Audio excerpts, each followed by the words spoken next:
This is part one of 3 different presentations that we'll be giving throughout the fall. This new church model is what it's titled. This particular presentation is a product of the independent study that I did in my last year in seminary, looking at the local church life cycle and health characteristics throughout that life cycle. It's kind of taking a look at from the very beginning of a church, from its launch period to the last stage, which is life support. So there's different, we'll see in a moment, kind of the bell curve that runs along. I'm going to say as we go along, I'll stop at certain periods for any questions that you might have. So if something does come up, I'd ask that you either jot it down or keep memory of it until we get to the sections that I have designated for questions. This is also one of the parts of discernment is just going to give a disclaimer, throughout the whole process of discernment. This is going to be kind of an emotional ride for us all because we're talking about something that we deeply, deeply love, the life of this church. And as we go about this whole discernment process, there will be emotions that get bubbled up. And I ask you to really engage those, be honest with yourself about those emotions as they come up, and be honest with the group about those emotions. I'd ask that you present them in a way that's constructive rather than destructive, using statements like, I feel, really framing it within the way that you feel, and rather than trying to universalize your feelings and let everybody kind of speak for themselves. I think that's going to be really important as we walk through this process and really get to know each and every individual thought and opinion as we go forward. So thank you all again for joining us. I am going to get underway and share our screen here. So the new church model. Can you all see the screen? I cannot actually see anybody, but could somebody unmute and just let me know? Yes. Great. So the new church model, like I said, NCM is a developed look at church leadership and health that kind of looks at the cultural shifts that are affecting local churches and the health of those institutions. We kind of take a look at tips to help churches shed complexity and kind of orbit around a few strengths that they have and that they can do really well. And it also includes, in later presentations, reimagined options to kind of gauge the success of the ministry of a church. What new church model isn't, just to get that out of the way, is new church model is not a step-by-step guide to specific programming that's going to lead a church to success. It's not a guaranteed and easy pathway to organizational health. And it's not a model that can be taken and applied directly and seamlessly to any church. Each church has to tailor its approach to its specific context because each and every church is unique. So again, as we go along, if you have any questions, please feel free to jot them down, and then I'll stop at certain points to take those questions. Without further ado, we will get started. So part one, tonight's presentation, is the local church life cycle. Like anything in life, there are natural beginnings and ends. Things are born, grow, they thrive, and then they begin to decline and head towards what might seem like death. But as Christians, we know that with death comes transformation and newness and resurrection, which is the central tenet of the Christian faith. And the life cycle of institutions and local churches are no different. They're launched, they grow, they thrive in their own way, and some begin to decline and head towards what seems like death. And kind of tonight's presentation will kind of capture that that life cycle and the ways that we can address certain stages within that life cycle. And this life cycle is based on the Unstuck Church life cycle, which was developed by a man named Tony Morgan. He is a pretty big name in the evangelical church world. He has done a lot of work with churches in that realm to kind of help them get, as he calls it, unstuck. So this is kind of the model this presentation is kind of based off of his model, and his life cycle curve is this, and we've got the bell curve that you can see here that starts with launch and goes up through momentum growth into strategic growth. It peaks at sustained health, and then on the other side of it, it begins to decline into maintenance mode, preservation mode, and life support mode. And Tony Morgan, as he presents it, emphasizes how we ought to understand the entirety of the curve to be able to use it well in our own context. Most mainline denominations and most churches in mainline, especially Protestant denominations, will find themselves kind of on this side of the curve, on the downward side, and it seems like they're heading towards death. But within this model, it doesn't mean that death is necessarily imminent or is going to happen. There is always an opportunity to avoid it and reimagine and reframe things. So we're going to start with the upward trends. These are launch, momentum growth, and strategic growth, and sustained health. The early stages tend to be small as they are kind of new beginnings. New church launches or new church plants look different today than they did in the 1700s, like our church originated from. But there are some similar threads, and we, as existing churches, can learn quite a lot from what new church starts are doing and how they are growing so quickly in their new church launch periods. And that first period is the launch. There are still churches being planted, and these plants tend to be shaped differently than than the traditional kind of 1950s model of church. We'll go over what the 1950s model of church means in the next presentation on October 14th. But one of the primary characteristics of a church launch is that there is a priority on reaching new people. There isn't necessarily a, quote, culture established. There's no traditions, no history. There's just people uniting around a common sense of purpose or a mission. And at this point, it's a brand new beginning. It's at a small scale. There's a heavy reliance on volunteer engagement and service. And the attention is centered kind of around worship as the primary contact point. There's little other programming at this point that exists in a new church plant, so things kind of tend to revolve around the worship service and then grow from there.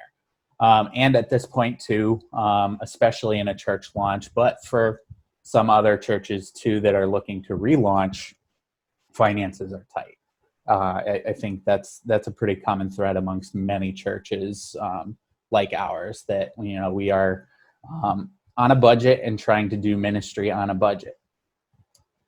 So in the launch phase, there are certain needs that have to be met during this period. You need strong leadership, and not just strong leadership from a few people, but strong leadership from everyone. Everyone at this stage needs to play some sort of role. Usually, especially in the evangelical church and new church plants in the evangelical church, this period is led by kind of strong charismatic leadership, and that's very helpful. But for it to really work, everyone needs to kind of be able to step up and be leaders in this period.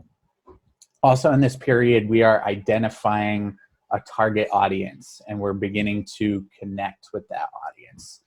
Specificity is very key throughout this whole presentation. I'll keep coming back to the idea of specificity being a key theme in clarifying the purpose of the organization and identifying a specific target audience that an organization wants to reach is very key in being able to focus the actions and the programming of that organization towards reaching those that target audience.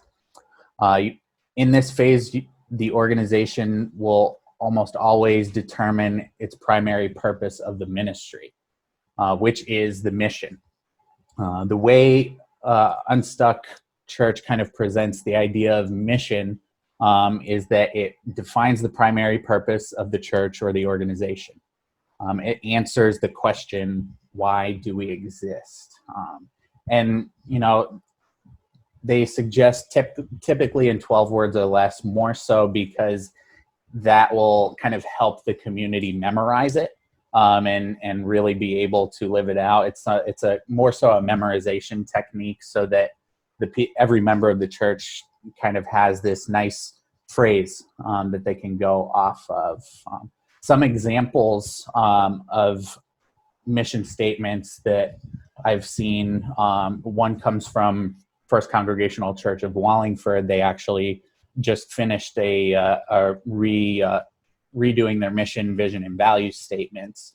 And their new mission statement is, our faith, rooted in the compassion and teachings of Jesus Christ, is the foundation of our love for one another and service to the world around us.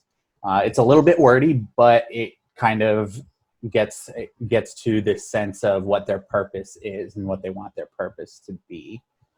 And First Congregational Church of St. Louis's mission statement is to know God's word, do God's work, and live God's love. It's very short, very quick, and very easy to remember. So mission statements, again, you know, this is a deeply contextual thing. Not all churches are going to kind of follow this model, and they'll use their mission statements in different ways. But these are kind of the recommendations of Unstuck churches, that it define the primary purpose of the organization and church, answers that question, why do we exist? And it's usually in 12 words or less. So here's a look at our mission statement, which reads, the mission of Center Congregational Church is to honor God and grow in Christ, putting into action the message of God's love, welcoming all, serving the community and world through outreach ministry, and acknowledging the worth of all people. So as we read this, and I feel free to go back to our mission and vision statements after this and kind of sit with it for a little bit, and question, you know, what is our purpose that's reflected in this statement? How do we draw our inspiration for everything that we do as a church from this statement? So I would invite you to do that afterwards. That's just kind of take a look at what the wording that our congregation has come up with, and kind of think about that. Think about what it's inspiring us to do. So to kind of continue along with the needs of a launch phase, we kind of have come to the financial plan piece. Having a financial plan and investing in growth areas is key. Financial commitments should reflect the mission, vision, and values of the organization. And one thing that is stressed kind of widespread across most church leadership and ordained ministers and clergy nowadays is the idea that budget sheets are a living and moral document and are an opportunity for us to really reflect our mission, vision, and values. So we kind of establishing a financial plan around the mission of the organization and making sure that our finances reflect that is an important thing.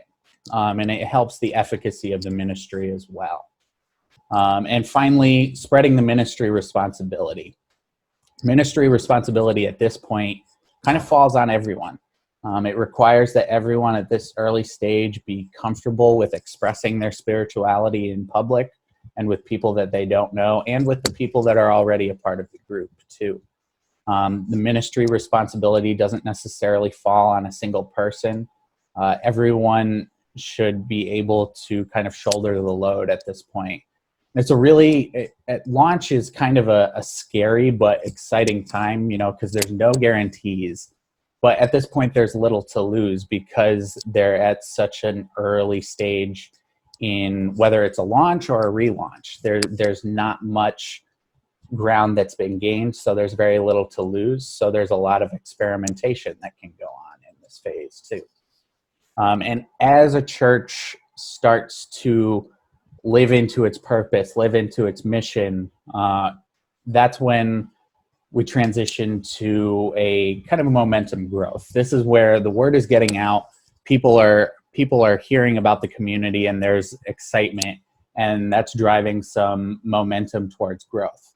And the characteristics of this period are that there is an outward focus, which kind of means that the people that are there are focused on new people, kind of shaping the culture of their faith community around the people that they are wanting to reach. The second characteristic is creativity and innovation, and therefore change. Even in new faith communities, there is pretty consistent change as they kind of find out what works and what hinders their momentum. And it's at this point too where we focus in on the vision of the organization. This is where that vision statement comes in, that secondary statement. We'll get to that in just a second. At this point, stronger personalities start to appear and begin to lead in different ways. So the balance of responsibility begins to shift. And leadership begins to be done kind of by an executive group at this point. So there's a body that is making decisions on behalf of the organization at this point. So as I just said, one of the needs in the momentum growth stage is to define the vision. And the vision statement, the way to kind of form a vision statement as recommended by the Unstuck Church model is as follows. It answers the question, where is the church going? It looks 3 to 5 years down the road. It names a specific initiative to be completed, and it kind of has to be measurable in some way so that we can kind of get an idea as to whether or not we are actually living into the mission of our organization through a measurable vision. That's really important in being able to evaluate the overall ministry of the church. And some examples of vision statements from First Congregational in Wallingford. Their new vision statement says, "We will foster spiritual growth, loving communication, and mutual care, thereby empowering us to confront issues that impact our community and the world, including poverty, isolation, and exclusion." So there's specificity in that statement that tells me that they are very focused and want to be very focused, or are aspiring to be focused on fostering spiritual growth within their own community, which will empower them to be able to go out into the community around them and face specific issues like poverty, isolation, and exclusion. Another example of a vision statement comes from Christ Church UCC in Maplewood, Missouri. And theirs reads, "We aspire to be an open-minded community of faith, engaged in meaningful worship, and committed to social justice, community service, and personal spiritual growth." So again, there's this naming of specificity, things that we want to either aspire to that we're already doing, something that can be very easily reflected through action. And so our vision statement is here. It reads, "The vision of Center Congregational Church, UCC, is to be God's beacon of love, justice, and hope in Meriden and beyond." So one of the things, again, I'd invite you to kind of revisit these statements, and particularly with our vision statement, Think about the questions like, what actions arise from this statement? What are we being inspired to do out of this statement? How does this statement shape what our community does on a daily basis? So I'd invite you at another time to kind of go back and just think about those things. So more needs in the momentum growth period. Leadership is continuing to spread out. That's one thing that is really helpful in momentum growth, is that while the leadership model is starting to fluctuate to fit the size of the engaged body, leadership is still continuing to spread out. There's not necessarily a bottleneck of leadership. While there's an executive committee, responsibilities are still being spread pretty evenly amongst people, especially day-to-day responsibilities. And because of that, the final need of this stage, and really honestly any stage, I'm going to just say that from the outset, is that any stage really requires this, is to honor the Sabbath. Burnout does nothing to help anyone. If you're overextended, while you are serving the church as best you can, you are not serving yourself when you overextend yourself. So being able to honor yourself and honor your own energy needs is extremely important, because once you are your best self and in the best position to be able to serve yourself, that means you're better able to serve other people. So honoring the Sabbath is a huge, huge part of that point of this momentum growth period and any other period. I'm realizing I skipped one.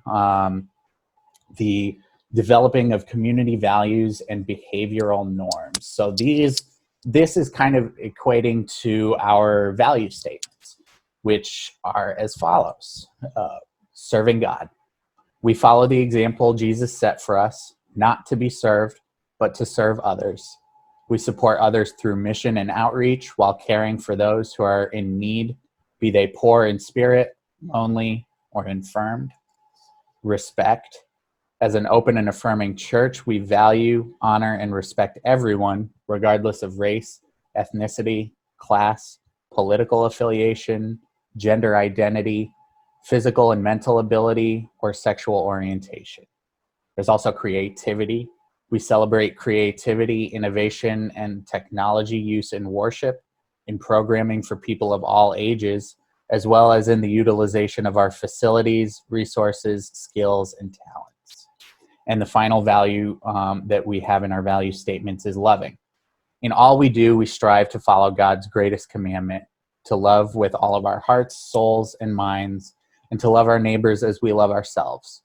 Of all the beloved children of God, we are welcomed, or all of the beloved children of God are welcomed at Center Congregational Church, UCC.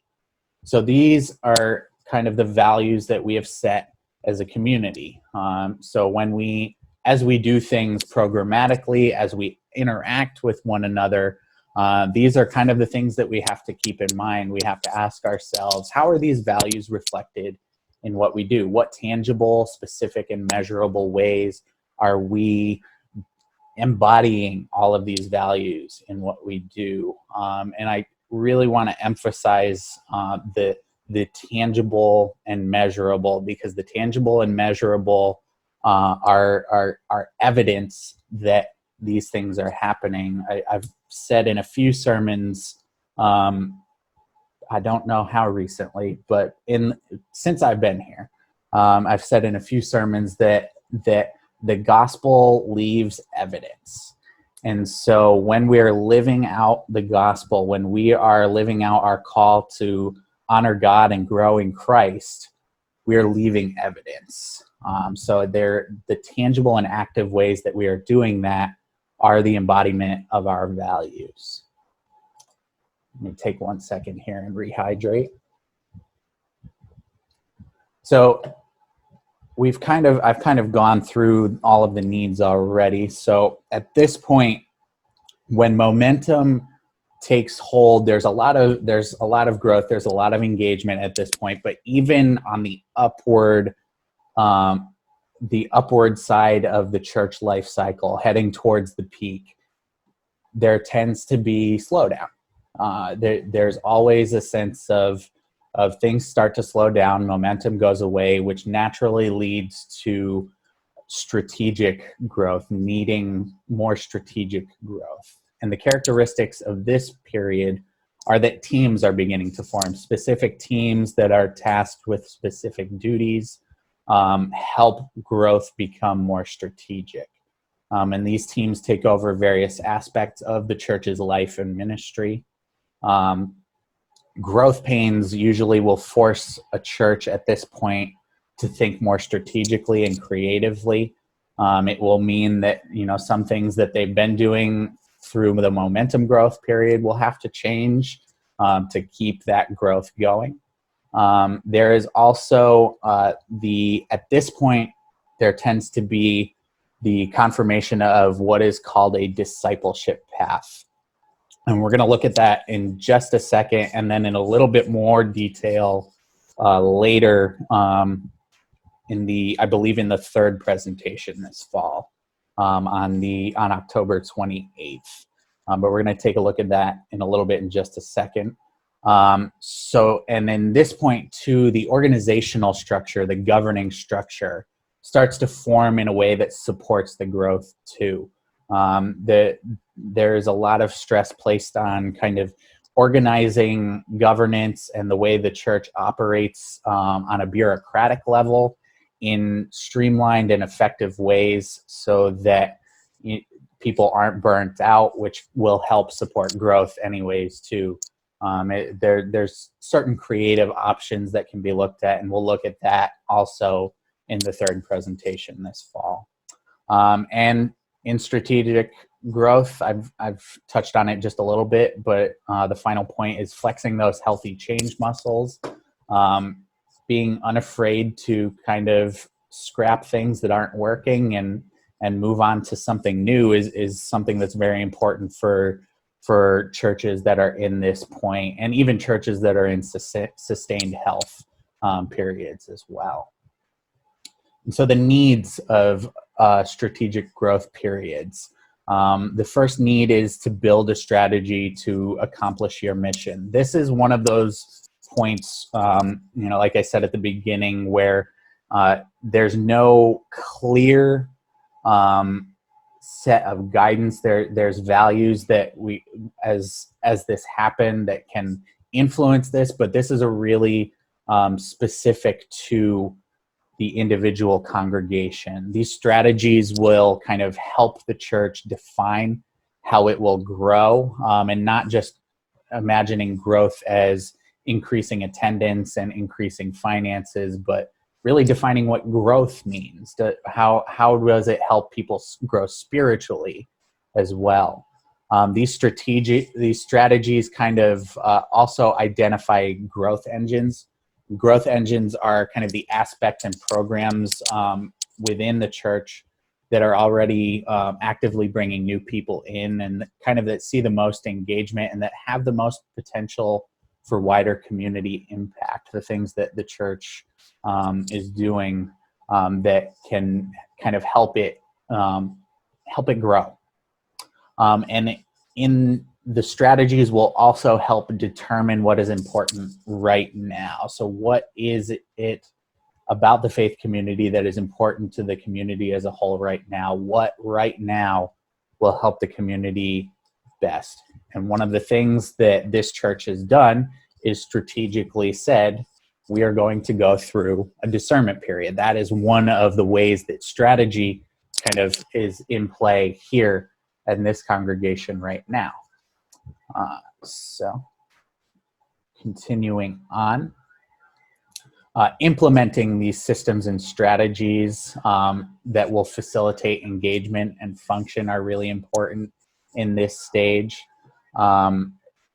Checking ourselves and making sure that the structure, the governing structure, the ministry structure that is in place reflects the mission and is pretty balanced between staff and lay involvement. That way, not one or the other is not necessarily finding themselves too overextended. There's a good balance between how the staff and the lay involvement are interacting as well. Clarifying the discipleship path, we're going to actually get into that in the, I believe, maintenance mode. We'll clarify the discipleship path and what discipleship path really is. I will say what it is not necessarily the just busyness and kind of busy work is not necessarily part of the discipleship path. So they're not necessarily the spiritual growth touch points. The discipleship path is focused on how will every person that ever walks through our doors have the opportunity to grow in their faith and to deepen their spirituality within our community. And then again, another need in this period is the spreading out of leadership responsibilities. And at this point, we get to sustained health. As the church continues to grow, sustained health becomes kind of a thing. One of the most important things to understand about sustained health is that it isn't a static kind of moment where everybody can really identify that we're in sustained health, because it will ebb and flow. Money and attendance will kind of go up and down during this time as changes continue to be made. So during periods of sustained health, people will come and go. Financial resources will be plentiful in it, sometimes not so much. But the real hallmark signifiers of sustained health are unity. The functions of the church are united around spiritual growth through the mission, vision, and values of the church, and everything that the church does revolves in unity, in unison, around that mission and vision. Another characteristic of sustained health is bearing good fruit. Good fruit will look different in each congregation, but it's good fruit is really what it comes down to is spiritual nourishment. If spiritual growth and connection is happening, that ultimately drives engagement throughout the church. So if people are feeling connected and feeling deeply nourished and are growing in their faith, that is ultimately what good fruit is defined as in kind of larger church terms. At this point, kind of counterintuitively, you would think that at this point you would try and continue what's working for you. But in reality, change is expected at this moment too. There's really no moment along the whole life cycle, and especially in sustained health, where a church can rest and say, this is working, and just let it be for a while. Consistent reevaluation is key to sustained health. Just an example of that, there is a church in Missouri that I was kind of familiar with, worked with a little bit in my last year of seminary, where they had a long-standing pastorate. It was about, I want to say it was 25 years long that they had their senior pastor. And once that came to an end, they went through a transition period. They had an interim for a short time, and then they called their next pastorate. And they found that there was a lot of conflict in that point because they were trying to figure out what they were going to be doing now. And they kind of saw all of the new things, and they tended to blame it on that a little bit. Whereas it wasn't necessarily the fact that the new things were coming in, but they got comfortable with what was. They had a really fantastic relationship and experience with that pastor, and they really got comfortable with it.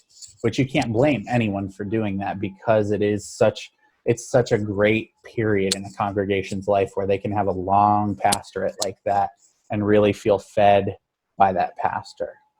But the trend that is kind of seen now in churches nowadays is that pastorates don't last nearly as long, because when there's transition every 10, 15 years, it kind of puts the congregation back in that state where they're reevaluating things. So that's ultimately the point that I'm trying to make, is that consistent reevaluation and systematic reevaluation is key to staying in sustained health. And then the final characteristic is generosity. People during this time are much more generous because they're feeling connected. They're giving of their time, their talent, their treasure, because they're feeling that spiritual connection and nourishment through what they are experiencing. And the needs during sustained health are to confirm the ministry is bearing good fruit, make sure that the people that are engaged in this ministry are growing in their faith or deepening their spirituality. In this time, we're also pursuing health and growth over time. Health and growth don't necessarily come quick, cheaply, or easily. So it's kind of a place where you're reevaluating, what in the long run will help you, what decisions that we can make right now will help us in the long term. An important need is to establish and maintain unity. Unity within the mission and vision of the church is key. A church cannot thrive without unity of mission and vision and the approaches that come out of those. The fourth need is multiplying your impact. This basically just means that the more people you're reaching, the more people you're helping. So keeping that outward focus of what does the community need and how can we help meet that need. It's a very selfless and sacrificial mindset, which can be tough to keep up sometimes, but that's ultimately how sustained health is sustained, is through that outward focus. You're also staying focused on the future by asking what comes next, often revisioning to avoid complacency and comfort that will lead to complacency, and feeding the things that work and pruning away the things that aren't necessarily driving spiritual nourishment or growth. Those are kind of the hallmark needs of sustained health. So right now, that is the end of the upward trends. So I'm going to stop sharing my screen and we can take some questions right now. Looks like we get a lot more people since we started. That's fantastic.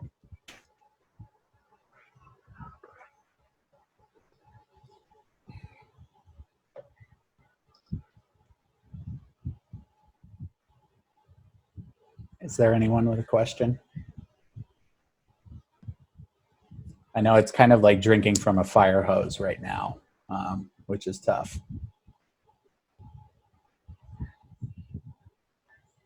All right. We'll keep on rolling then if nobody has a question. Just a reminder, everybody's on mute right now, so if you're trying to talk, I can't hear you.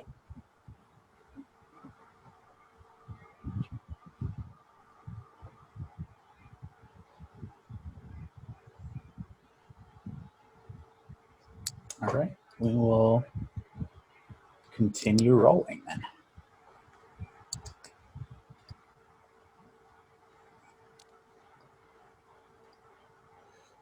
All right. So now we're on to the downward trends. The characteristics of these kind of declining health stages can mix together. There is not necessarily a clean-cut diagnosis of which stage a church is in, because a lot of the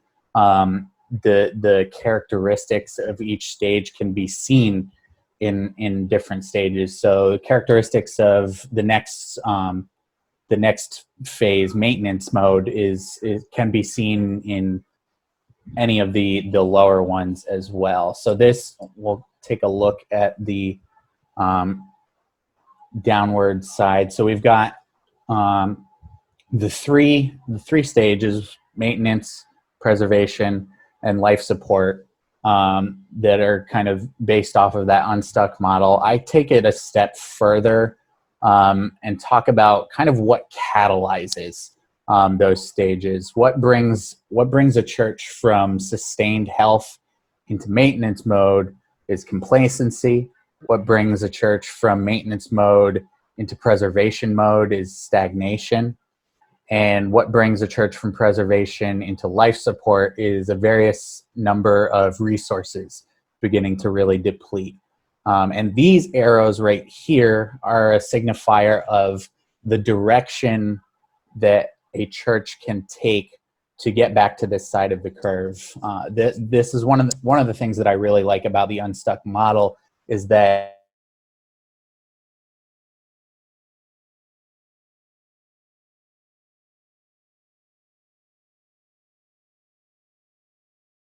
move forward into the future, and it comes through the pushing to the left side of the bell curve again.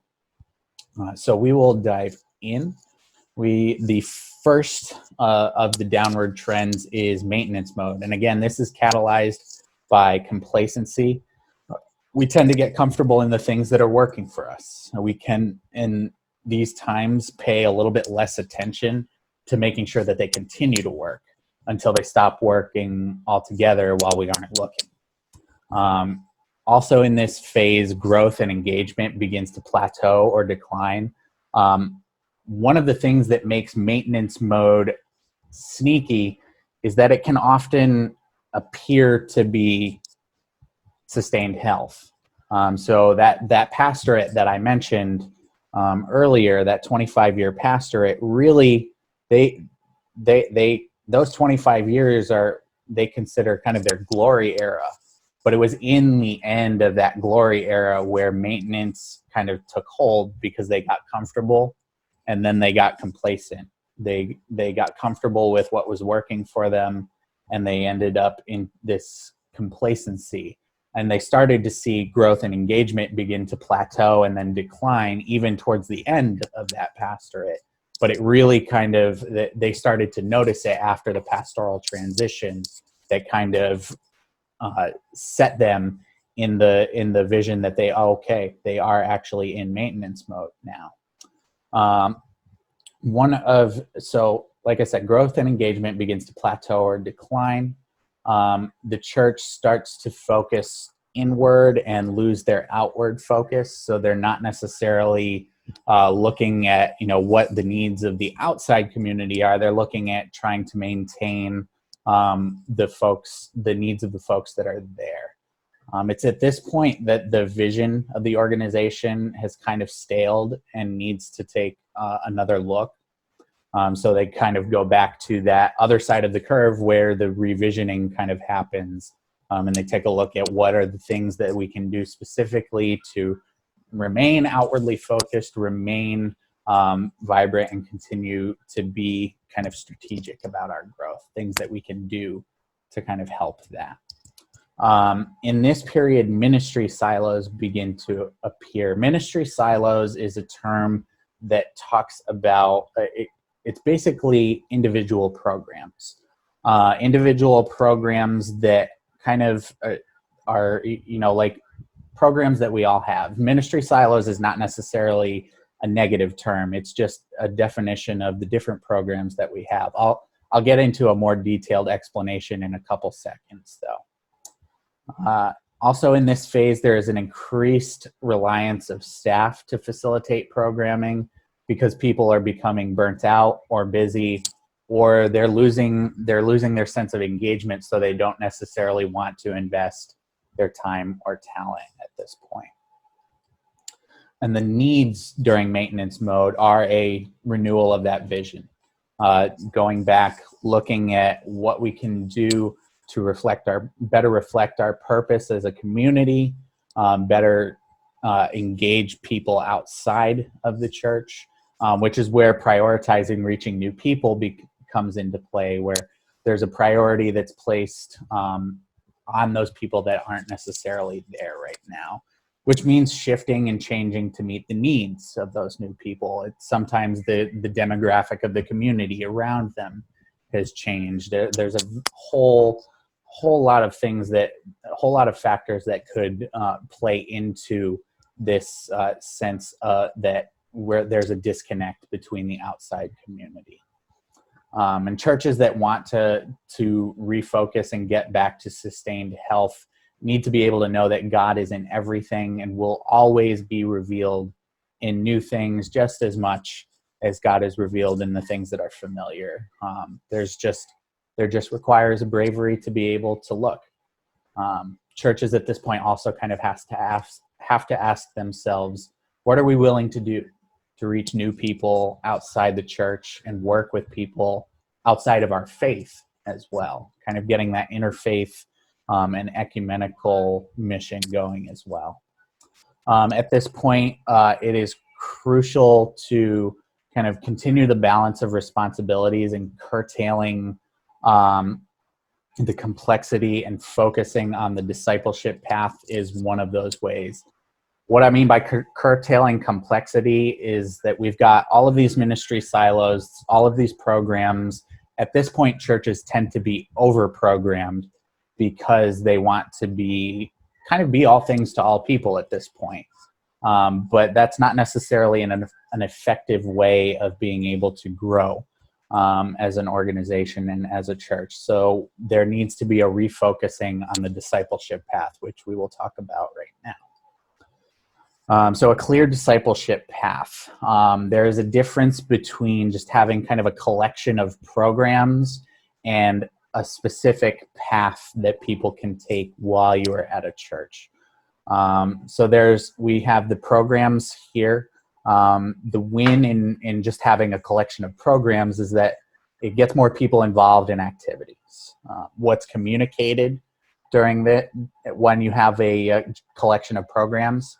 Everything. And when everything is being communicated, there's a competition for getting people's attention. So there's competition for things that are happening within our organization, which make it tough for those individual ministry silos to function effectively when they're competing with one another. How the church is structured. The structure is built around the programs, which leads to teams operating in silos. So you have these different separate teams. Again, that it kind of ties back to the competition for people's attention, and especially once the engagement and the number of people that are engaged with the church starts to decline, that competition intensifies as well. How does it impact volunteer engagement? Having a collection of programs and more programs means more demand for volunteers. And many times teams are operating out of a volunteer deficit. I think this is something that most churches in the UCC can name for themselves, is that they are operating out of a volunteer deficit. Their structures are kind of larger than their actual base. And so that's something that they have to look at as well. And when you have a collection of programs, what gets prioritized is whatever gets on the calendar first. Again, it's a competition for dates, a competition for attention, and a competition for engagement. Whereas when you think about orienting your programs into a path, it helps people take next steps. So programs are targeted in individual steps so that people aren't necessarily always involved in that first step. If they're going on to a next step, that leaves room for a program to accept more new people into that program. So there's less competition, and there's more focus on people helping take those next steps. That's kind of the priority here, is for spiritual growth and for people to feel ready to move on to next steps. And the structure is built around that path, with all of the individual ministry teams working together to encourage movement along those paths. Perhaps even meaning that, we are encouraging, programs that are under like the first step will encourage their people to grow and deepen in their spirituality to a point where they're ready to take a next step, which might mean that they're no longer involved in that program, but that ultimately will make room for new people to come in and start taking that first step as well. Volunteer engagement, more focus means there's less competition for volunteers and more freedom for people to serve based on their wiring. What this means is that people get to serve more so to their spiritual gifts and their strengths, rather than kind of feeling like they're overextended and serving on, a board or committee that they might not necessarily want to serve on, but feel obligated to because of a volunteer deficit. And what gets prioritized with a path is whatever helps people move forward on the path, whatever helps drive that spiritual growth. So just to kind of get a visual of that, we've got the collection of programs versus a path. So we've got, I just kind of off the top of my head came up with some, we've got men's group, women's group, youth, Sunday school, all of these different programs that happen within a church that are fantastic things for people to get involved in, but they're all kind of vying for space within this box, within this framework, within the wider church. So they're competing for the time and attention of people, which leads to that volunteer deficit and that engagement deficit. Whereas a path kind of has different steps, and each program, so all of these here on the left, all of these things here on the left would fall into a specific step. How do people get engaged and grow their faith, or whatever the steps may be? How is the program helping with that step is one of the first things that we kind of have to understand within this discipleship path model. And so there it is again, just a little bit bigger. You've got the first step, second step, and third steps. How did that happen? And then the programs that drive those spiritual steps. Just as an example, this is kind of an example that I've come up with that will go into a lot more detail in the third presentation this fall.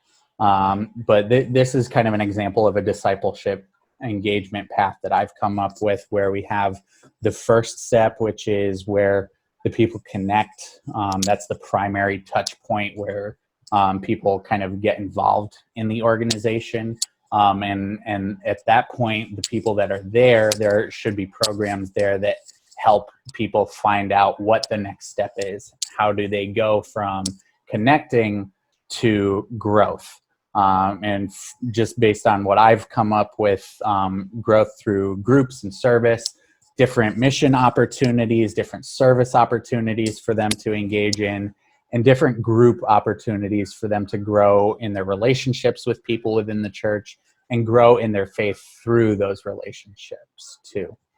And ultimately, as we cycle around through growth with the programs that are geared towards that spiritual growth, that results in a final stage, which is investing. And what I mean by investing is the result of spiritual maturity and church connectedness. As a result of those things, people will contribute. It likely won't happen immediately because it is the last step in the discipleship engagement path. But ultimately, that is kind of the final step, is that people start to give back to the community after they've experienced deep growth in spiritual nourishment in this section. And investment means investment of time in church governance services. At this point, they might be really willing to serve on a ministry team or a board or a committee because they feel such a strong connection to the church that they want to give back. It's also at this point, this is where financial investment in the church starts to grow here as well.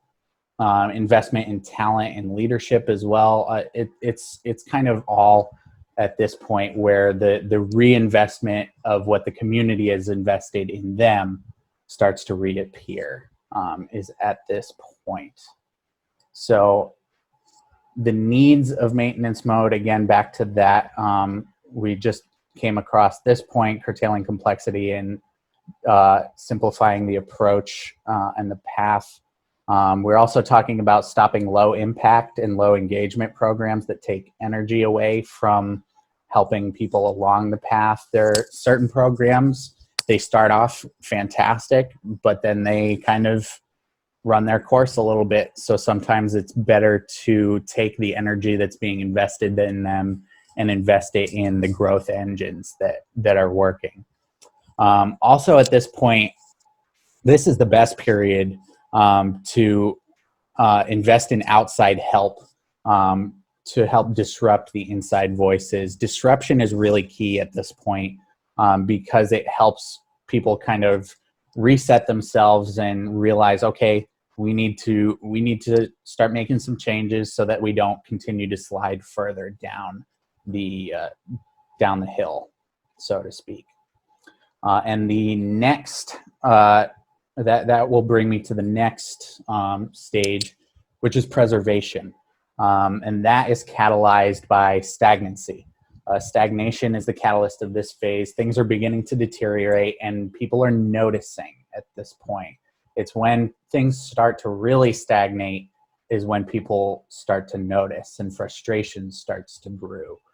Some people start advocating for change. Others are asking why. There tends to be a strong penchant to preserve what exists because it used to be what sustained the health of the church. At this point, too, engagement and finances are really starting to see a decline. At this point, which leads me to a point about finances and attendances as being symptoms, but not necessarily solutions to the problems that churches face. And what I mean by that is finances and attendance they tend to be the easiest of the church health symptoms to see. It's very easy to see the tallies of numbers of worship attendance and see the numbers on the income sheet. And those are really fantastic, tangible data points that we get to view and we get to see. And while they are symptoms of the church health, making those the things that we are trying actively to fix don't necessarily help all the time. People often think that finances and attendance issues are the only problem when in fact they are a symptom of deeper issues like the stagnation of the vision, the lack of engagement on a discipleship path. That's ultimately what drives financial giving and engagement is a commitment to spiritual growth. So if preserving money becomes the primary focus, spiritual engagement then becomes secondary. So when we are looking at these things, we need to make sure that spiritual engagement is the primary focus of whatever a church does.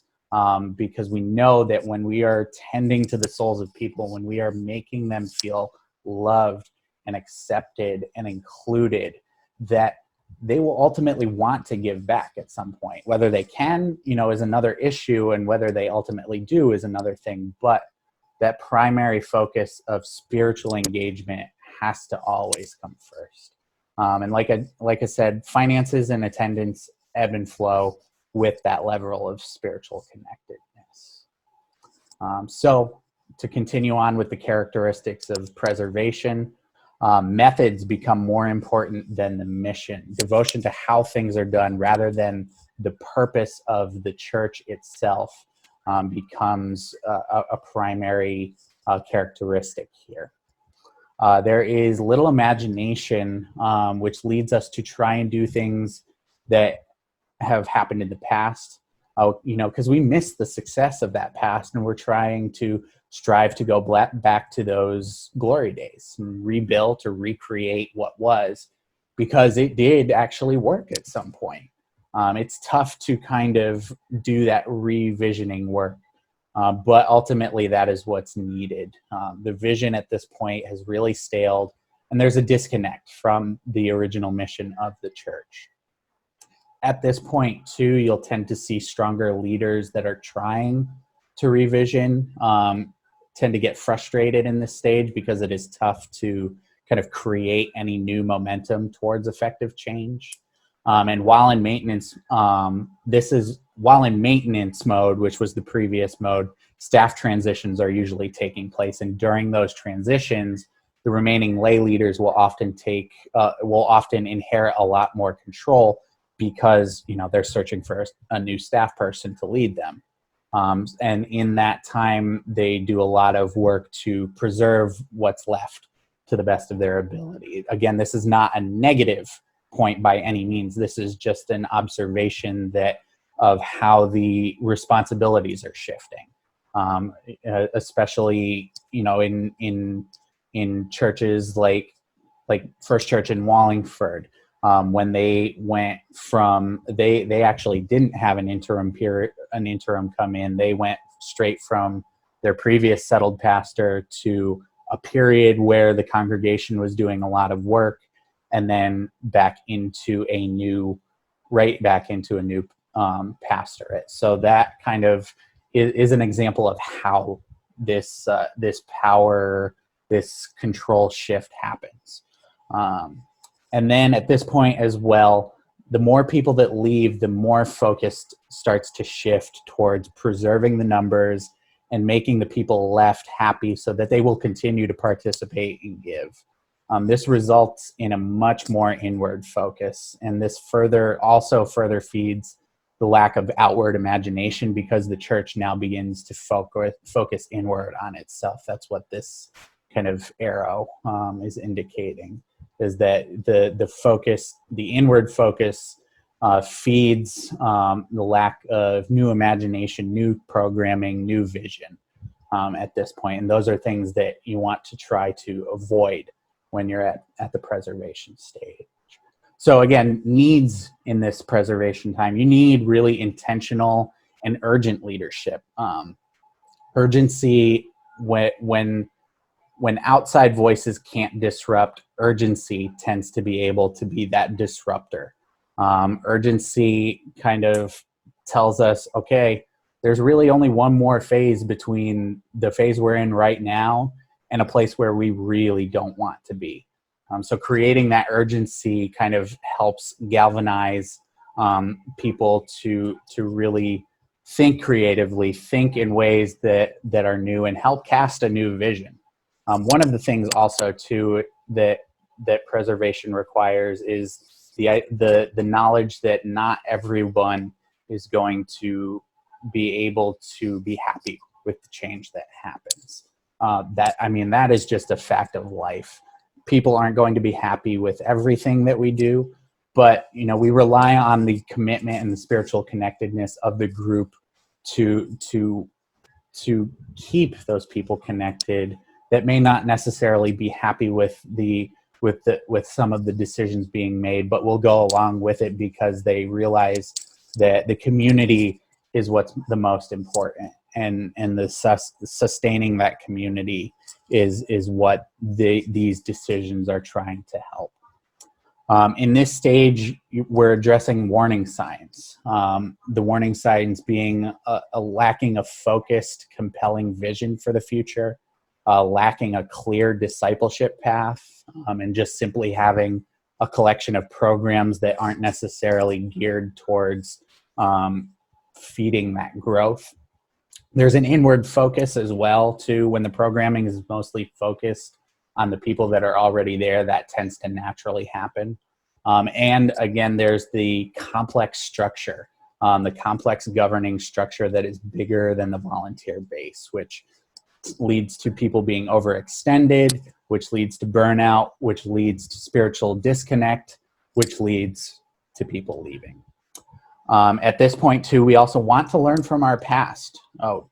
Take an objective look at what got us here. Take a look at some of the mistakes that might have been made and be willing to name them as mistakes and learn from them in the future. This takes a lot of humility to do, and is a really tough thing for churches to be able to do in a really effective way, is look back and name things as mistakes, because we are so emotionally tied to the things that happen at this church. And in some cases, when we name something as a mistake, and I've talked about this a little bit. I know I talked about it in our Bible study with some of our Bible study groups. We tend to see mistakes as shortcomings rather than growth areas. So we take a negative spin on mistakes rather than seeing them as growth areas that we can learn from and build for a better future with. So that's kind of the approach that you have to take when you're looking back at the past to learn from that. At this point, you have to reevaluate your mission and vision. At this point, there may even be a complete disconnect from the mission of the church. So there's got to be a reevaluation of whether the mission of the community, the purpose that is named in the mission statement, is still the purpose of the community and is still effective inspiration to action to help the community around them as well. At this point, you'll also, you'll reevaluate your mission, and naturally you'll have to reevaluate your vision statement at that point as well. At this point, you'll also have to look at potentially restructuring the governance and responsibilities. Bloated governing structures without the volunteers to make it work is a real hindrance to helping sustain the people that you do have. When people are overextended, again, it does not help them be their best selves because they're burnt out. So that in turn, their ability to help the church suffers, which makes them feel like they're doing a disservice to the church and ultimately makes them feel a little bit disconnected. Programming must be geared towards that discipleship path. Redeveloping a discipleship path or developing one, if there isn't, is a really big necessity at this point in order to move back to the left side of that bell curve and get into that growth period. And finally, the last phase here is life support. And the characteristics of life support are that the resources of the faith community are depleting. Participants are leaving. Volunteers are tired. The deficit between giving and operating costs is growing. Saved and endowed assets are starting to diminish too. There's also an unwillingness to change too. The cemented priority is preserving what is and who is there rather than reaching new people and doing new things because of the familiarity that those things offer. We tend to want to root ourselves in what is familiar and what we know. And especially in a phase like this, emotions are running high. I'm going to skip to the final point because it kind of naturally lends itself at this point. Emotions are running high. Conflict is running high at this point as well. Blame starts to take root, rather than kind of facing the reality of the situation and trying to make important changes that could promote health. Blame is usually really, really prevalent at this point, and is usually aimed away from the community itself. It's trying to find reasons that they are there that don't necessarily implicate themselves because, again, they're not doing the reflective work with a sense of humility, with a sense of looking at mistakes that led to this point as growth opportunities. Framing the past in a negative way is a really bad way of doing reflective work. Reframing the past in a very positive way, in a way to kind of help us learn and to build for a better future is absolutely, unequivocally the only way to do reflective work in this period. And so the needs in life support. At this point, there's no question. There needs to be a new mission and a new vision established. They need to really look at why the church exists and come up with a new purpose based on the community around them. Again, a lot of times the immediate community that surrounds the church has changed, which can kind of contribute in invisible ways. So evaluating what the community needs are and seeing how we can kind of move into meeting those needs is a great way to embrace a new mission and reestablish why the church exists. You're going back to the start. You're relaunching the life cycle. oftentimes during the life support stage, you're setting aside what you know or what you imagine church to be, because what has been is no longer necessarily viable. It's going to take reimagination to really bring the energy back that is needed. And energy is a huge part, because you're pushing back at this point. You are pushing back over, I'm going to skip a slide ahead. You're pushing back from life support to the left to launch. So you will need energy at that point to be able to start moving back up that point if a church is in life support. And then the final need at this point is the experience of hope. Discerning a faithful, consensus-driven direction, developing a plan and putting it into action is something that really is a helpful, tangible way to really frame things in a hopeful way. Having a plan is really a fantastic way of being able to instill hope in the people that are left, because that ultimately, when you're in life support, you need hope, because there's so much of a negative narrative being played up that when the negative outweighs the hope, you will naturally just slide into this point, unless hope really is able to take root.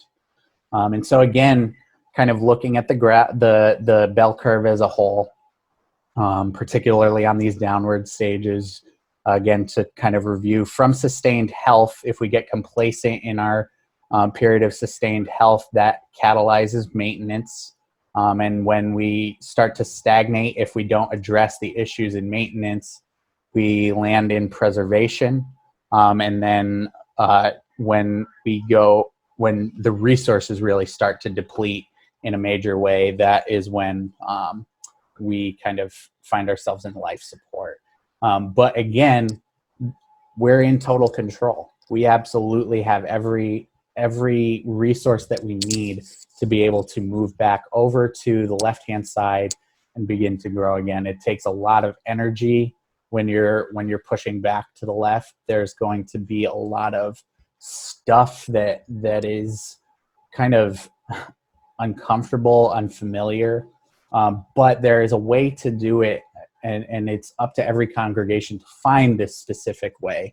I truly believe that if there is a way to do it, that there is a way to be able to maintain tradition while also pursuing newness at the same time, without necessarily compromising one or the other. And the final point I want to kind of make, again, reversing these downward trends is not easy, and almost always kind of requires starting near that bottom. So it takes a lot of energy. But one of the final points too that I want to make is that sustained health, when we reach that peak, it's not a static moment necessarily. You will always kind of follow this little kind of circle through sustained health, slide into maintenance a little bit, realize it really quickly if we're systemically including reevaluation periods in the church. You'll naturally have those systems in place to push you back over to strategic growth, which will put you back into sustained health. So really, sustained health is kind of a healthy combination of all three of these things. So I am going to stop sharing my screen, and at this point, I will take questions if there are any. Karen, would you be able to make me the host again?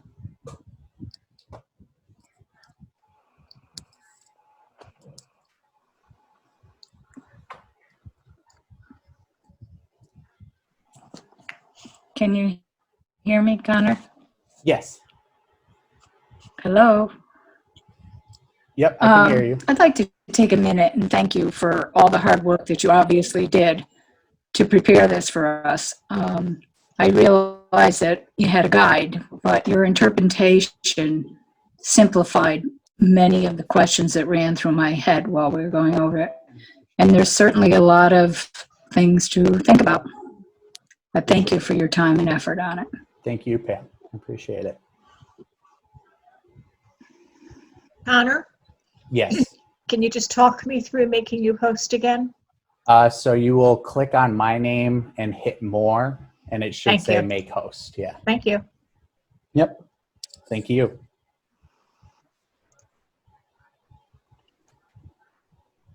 You're back. Awesome.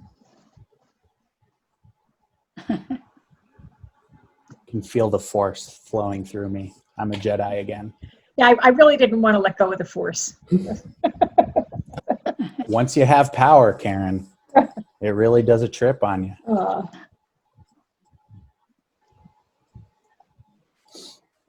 There is just so much here to think about. Like, Yeah. it all. I had a lot of aha moments as you were going through it.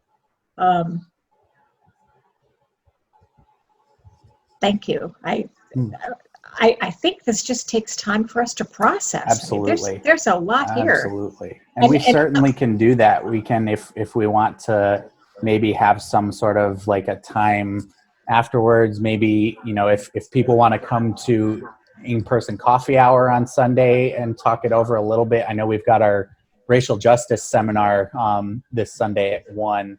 So coffee hour might be cut a little bit short, but you know, I'd more than invite conversation then, and maybe even in other places too.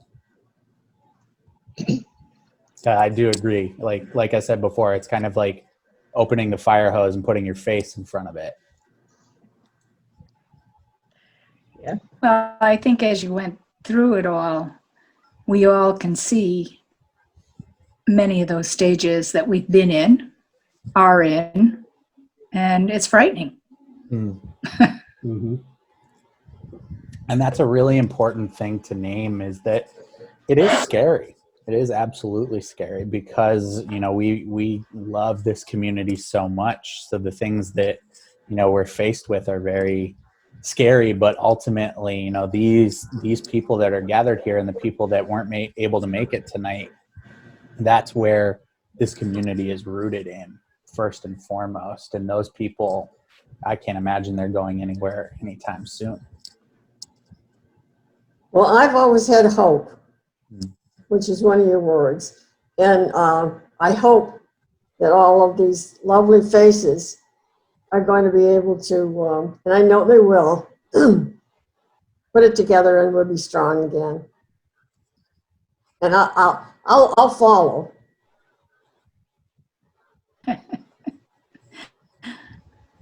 You led for a very, very long time, Betty.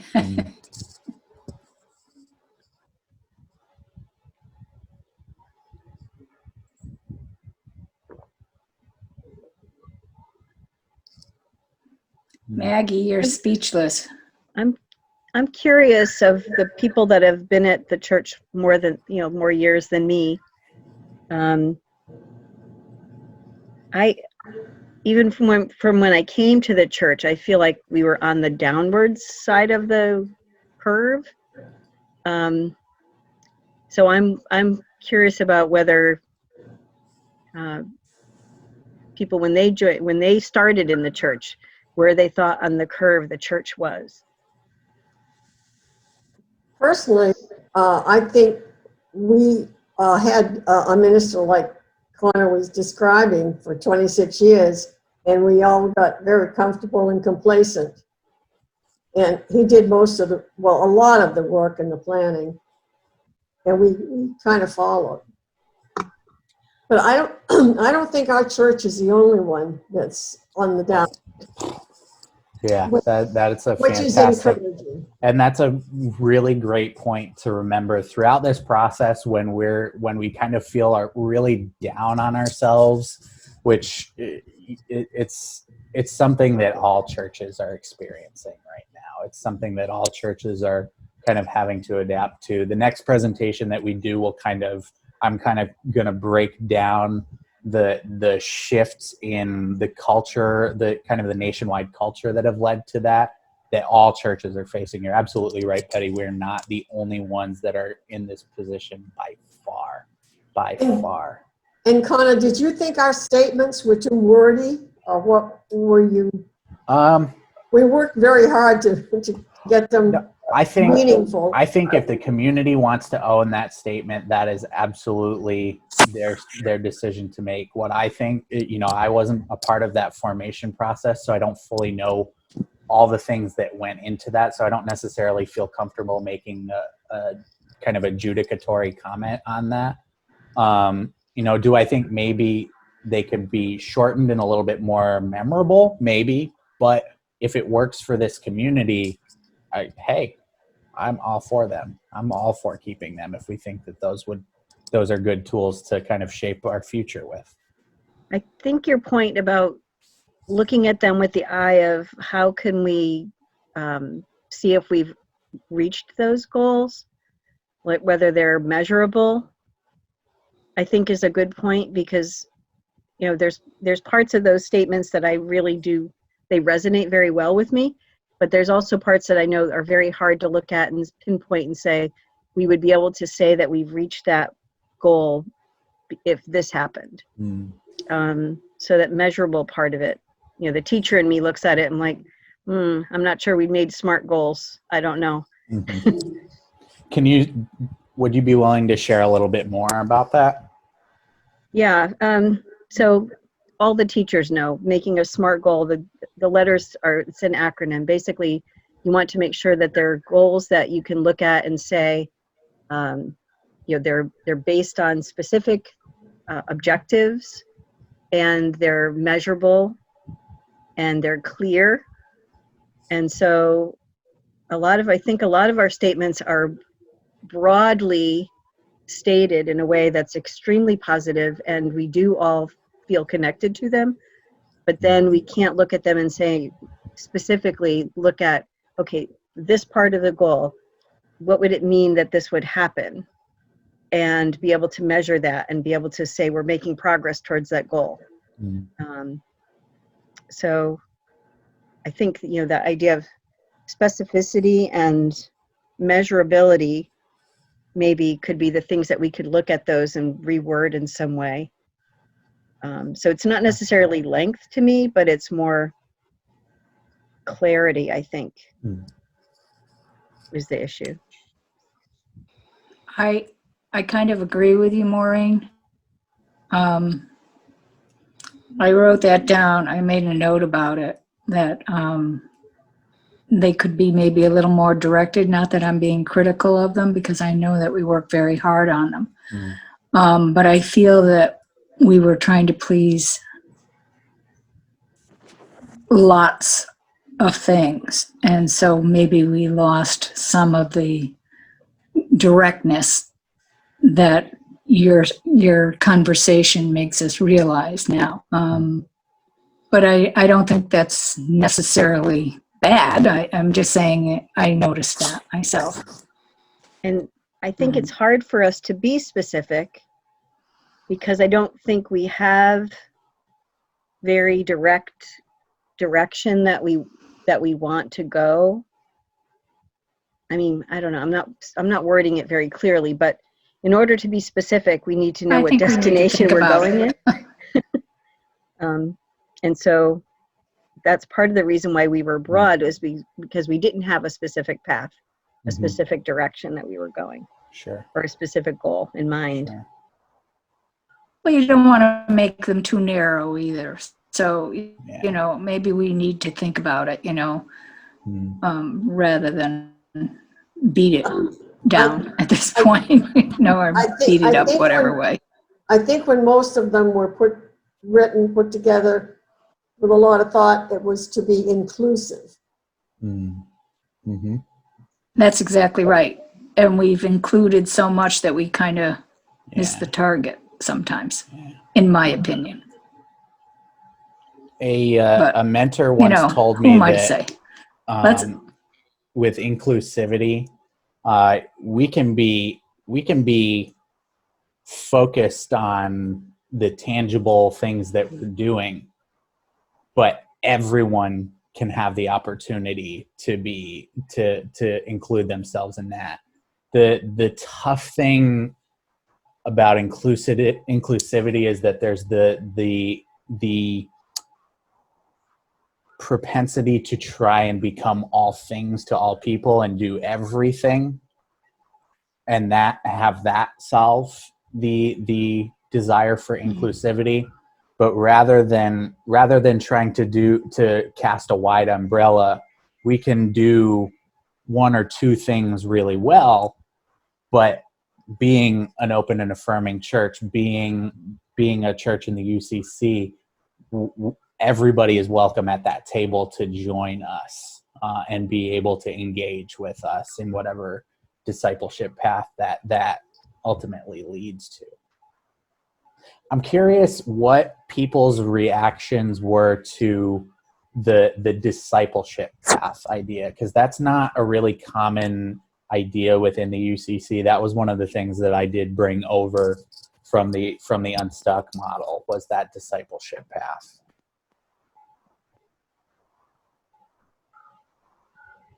Can you bring it up again? Yeah, I'll pull So it you up. got me there. I need to, or just refresh our memory. It's silos versus, guys, it's silos versus discipleship. yeah, let me pull it up and I'll share the screen again real quick if my mouse wants to work.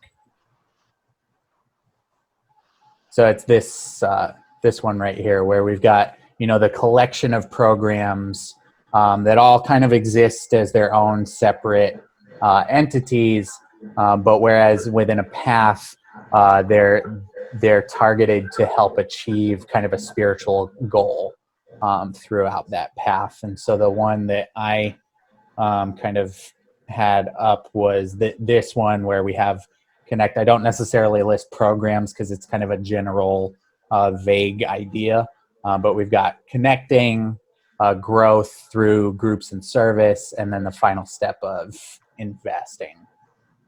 That's kind of the idea of the path that I was kind of going with. I need to interject a little bit of humor here. When you were using your fine pointer, Uh-huh. at first I thought it was a fruit fly, and I was trying to kill it. It kept disappearing. That's fantastic. Oh, I wish the camera was up to see you like. Not here, gentleman finger. Sorry. I think it might have been easier to comment on that if the discipleship section had things under it. So if it was listed like spirituality as a heading, Mm-hmm. and then things that could lead to spirituality were small group Bible studies and prayer group and whatever, things like that under it.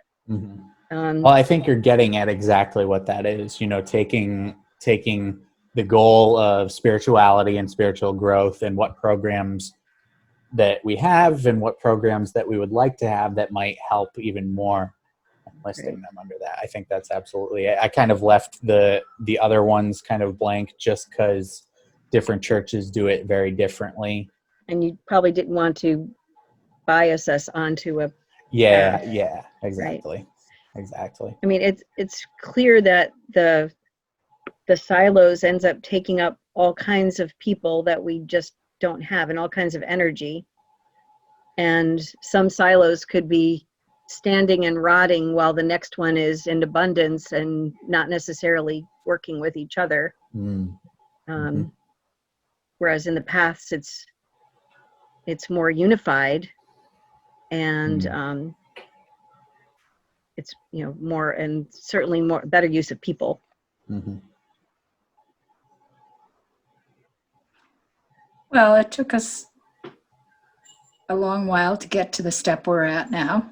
And it's obvious to me that our team selected somebody who really is the right person to help us find where we're trying to go. And if you don't mind me saying, it's shocking. You're so young, but yet you seem so experienced, and you certainly are dedicated to helping us, and that's Appreciate that. really very worthwhile. It's really, I really am glad to hear that you feel that way. I'm really glad. Thank you very much. Connor, were you still in seminary when the congregational churches started waning? And did they? I think I was 2 when congregational churches started waning, I to be think quite I- honest. No, I think I was 2 when congregational churches Well, started waning. quite frankly, I think the cultural shifts presentation on the 14th, we'll kind of talk about that, how, you know, it's not necessarily a waning even, it's just the fact that the culture around us doesn't necessarily align with the model of church as we imagine church to be. So it's not necessarily a waning or even a decline necessarily, but it's it's an adaptability issue more so. It's kind of finding the right fit for the puzzle piece. Gotcha. Connor, Yes. I don't know if you can, am I on mute now? No, I can hear you. You can hear me, okay. My picture doesn't come up on the screen like yours does when you talk. Is my picture coming up on the screen now? I don't we think it see will. you. Yeah, we see you. Oh, you do? Oh, you see me now? Okay, I only see you. Anyway, I'm looking forward to your presentation on cultural shifts. Because that's, mentioned other churches that are in decline and we're not alone, and that's certainly true. And things are happening across the country, around the world, that are causing folks not to attend church like they used to. Young folks aren't coming like they used to. So we're not unique. But on the other hand, there are some churches that are doing well. Mm-hmm. So for us to say every church is doing bad and we're going to do bad, that's not an answer for me. I'd like to, at some point, and I'm probably getting way ahead, at some point, take a look at what churches are doing that are being successful, the successful churches. And I'll bring some examples. Oh, keep going. I'm sorry. Now, I'm sure there's a different answer for every church. Yeah. But Yeah. Going back to your presentation, I think we're probably close between that preservation stage and the life support stage. Mm-hmm. We need imagination, creativity, looking at new things. But your point that our declining finances and attendance and membership is not the cause. These are symptoms. And certainly we do have symptoms in declining in those areas. But again, I'm looking forward to your discussion on cultural changes and perhaps how some churches have adapted and changed themselves and become creative and imaginative on adjustments. I will say I'm planning on bringing examples of how churches are creatively engaging all of this in the third presentation. That'll be kind of a portion of that. On the 28th, I'll bring some examples of how churches are doing things. That's perfect, because I tend to be look at results and what causes the results, and examples of other churches will show us what results have been are out there. Thank you for putting this presentation together, Connor. Very well done, very professional. Absolutely. Thank you. Well, I think too, we always have to. Go ahead, Karen. Thank you. I just, bear with me here, but I loved the presentation. I think it's given us a tremendous amount of things to think about. What happens with this information that you've given us tonight? Are there, is there a task? Do we, That's a fantastic what happens question. now That's a with all of fantastic this question. information? So ultimately, and this kind of gets to what the goal of this fall is. Through these presentations, we're kind of we're getting ourselves rooted in the realities of our own church, the realities of the world around us, and kind of looking at ideas that other churches are providing that are working for them for revitalization. Through the survey and through the one-on-one sessions with me, we're also looking at where we are specifically as a church. The survey data that we're going to be collecting is specifically geared towards, what does this church, what does each individual of this church feel that they can give and offer during this time, and then see what the collective voice is in that through the survey data. And so then we'll kind of take that data that comes up, the collective voice that comes through the conversations and through the survey, and then kind of think about what we've been rooted in these presentations, and then going into the winter and spring, that's when we'll really kind of root ourselves in those two things: what our congregation is saying about ourselves, what the realities are, and then we'll take those things and move forward and look at the kind of options that we have in several presentations in the spring. So as part of kind of a repository, we've recorded this meeting so we can all go back to it and look at it over and over again. Once all the presentations are given, I'm going to email the slides out to the whole church as kind of a documentation type thing, so that people can go back to the slides too. So that with that all of that in mind, that's kind of the path that we're going to be taking. And these presentations specifically are helping root us in the realities that churches like us are facing.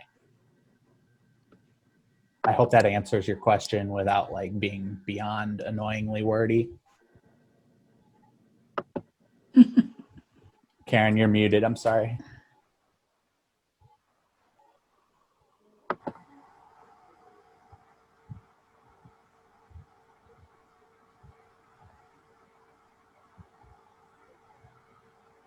Okay, I'm back.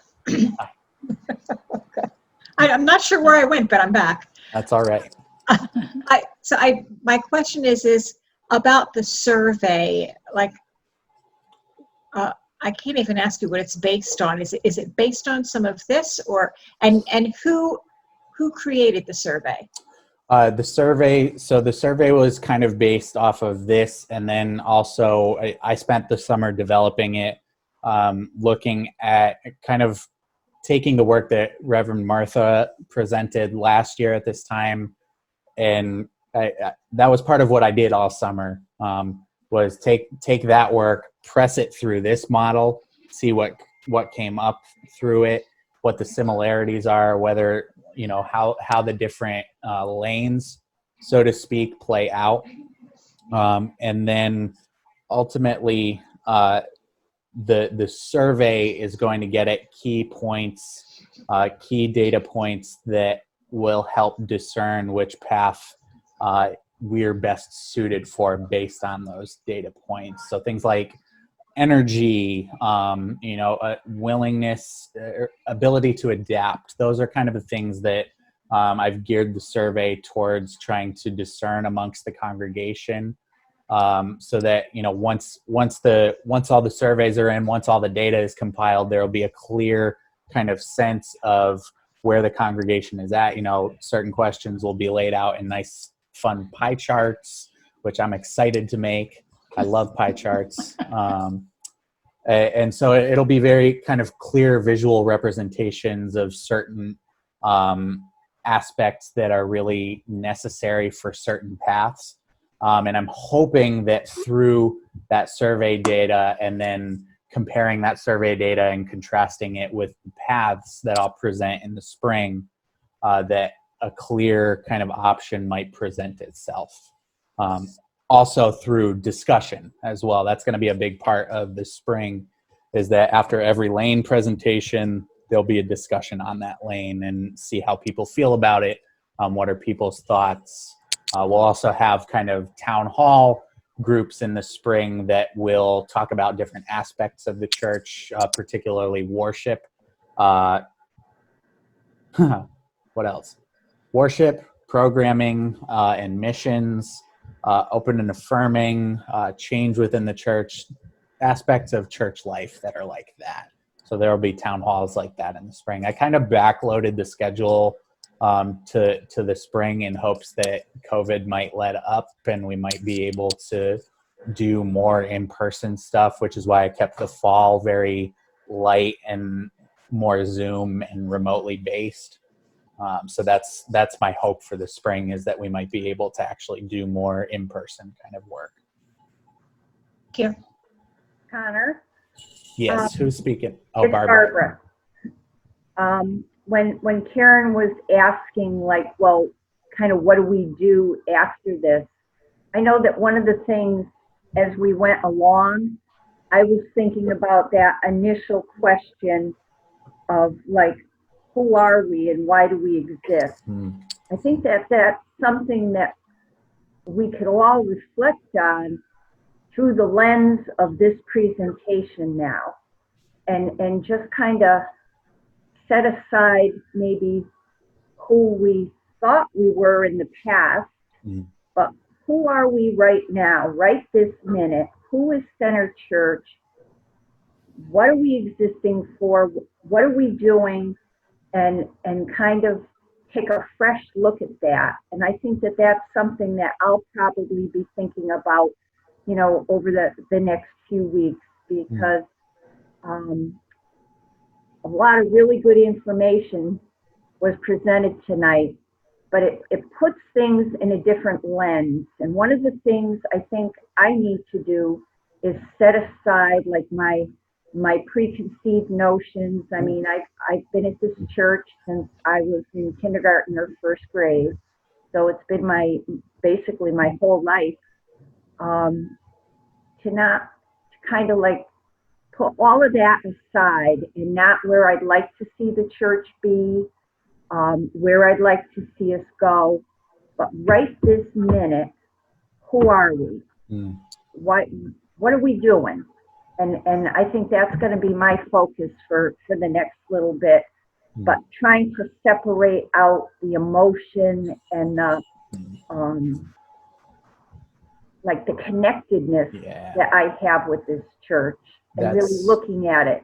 That's a fantastic point. Thank you so much for lifting that up, Barbara. I really appreciate that kind of mentality approaching it, because that is ultimately how we'll have to approach it. It's what you're talking about is in kind of discernment processes is called cultivating. It's a cultivated practice of indifference is what that is. Not necessarily a like intentional emotional indifference because, you know, we just don't want to deal with it, but an indifference that allows us to rise up to a 30,000 foot view and be able to see a much larger picture. That's a fantastic approach to it, and to this whole process of being able to take what we feel we know, set it aside. One of the if we were doing this presentation in person tonight, I would have handed out pieces of paper to everyone, and at the outset would have told everybody, write down what you think you know about church health on this piece of paper, put it in the center of the table. That's where that's going to sit tonight, because you have now just put that aside and you'll listen to everything in a more objective way because you have done the work of setting those things aside, recognizing that they're there first and foremost, recognizing what we're emotionally attached to, how we might react emotionally if those things that we're attached to somehow seem like they're being threatened by this process too, and be able to recognize that I'm having an emotional reaction because of that, be able to set it aside and remain at that 30,000 foot big picture view.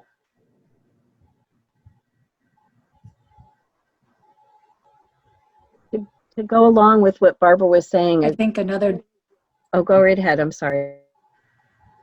I was just going to say another dimension to what Barbara said would be what do we have as a group to offer to our own community and to the worldwide community, identifying some of those gifts. that we have would be something that we could think about. And I just wanted to say to Barbara, because at the early services, she was the one that passed out all the stars. You remember that day that you gave us all the stars and it had one word on it, and the simplicity of it all? Well, through all this COVID, that simple star has really been very helpful to me, and I hope it's been helpful to other people as well, if any of you remember getting your stars. What was your word, Pam?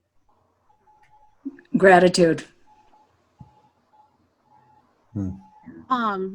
Going off of what you just said a little bit, actually, I think also, besides thinking about what we as a group can what we as a group can offer someone, and what our skills are, I think we also need to try to think about different ways we can empower the people who come to us, because it's not necessarily always what can we give, because you could give and give and give, and eventually you're going to burn yourself out.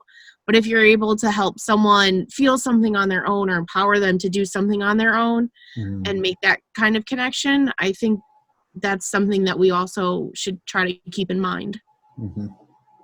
Absolutely. Agreed. And that's a core function of what the discipleship path would do, is to help build newcomers up and empower them to be more spiritual. Oh, I love that. Mine's on the refrigerator. Mine wasn't so helpful. I got teaching. I can't escape it. That just means you're right where you need to be. I guess that's it. That's it. Passion. Oops. Can you see mine? I think too, if we can, I wonder if this might be something we could do, or we could have a, just some kind of a mantra for a prayer maybe each week that can lead us in this path, because the idea of trying to be having open hearts and open minds to things that we can't right now even think of. We can't do it on our own, so we have to get guidance from God. And so I'll try to see if I can work on that in some way, but I think that would be something that we can, as part of our prayer life, include this process. It's going to be so essential, because we really can't come up with solutions and things on our own.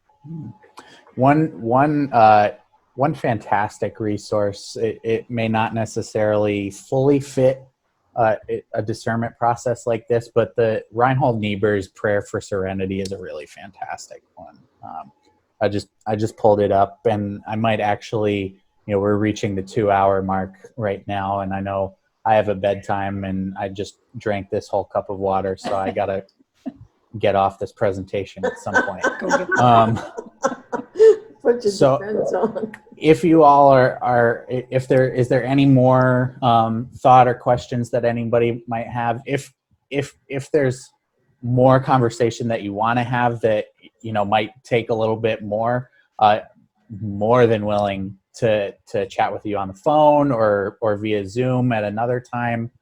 We could even do it through the one-on-one sessions that we're planning for the fall. I'm planning, this has been a busy week for me, so next week I'm going to start going through the form responses that we've gotten and start scheduling those. I've already lost my partner. She had to go home to bed. That's all right. Yeah. So, There you go, Barbara. if there's no more questions, I'd like to close us in that prayer for serenity. All right. You'd all pray with me. Holy God, grant us the serenity to accept the things we cannot change, the courage to change the things we can, and the wisdom to know the difference. Living one day at a time, enjoying one moment at a time, accepting hardship as a pathway to peace, taking, as Jesus did, this sinful world as it is, not as we would have it. Trusting that you, God, make all things right. If we surrender. to your will, so that we may be reasonably happy in this life and supremely happy with you forever in the next. Amen. Thank you, Connor. Absolutely. All right, friends, thank you so much for taking the time out to hear this out and all of the wonderful conversation that ensued. I really appreciate it.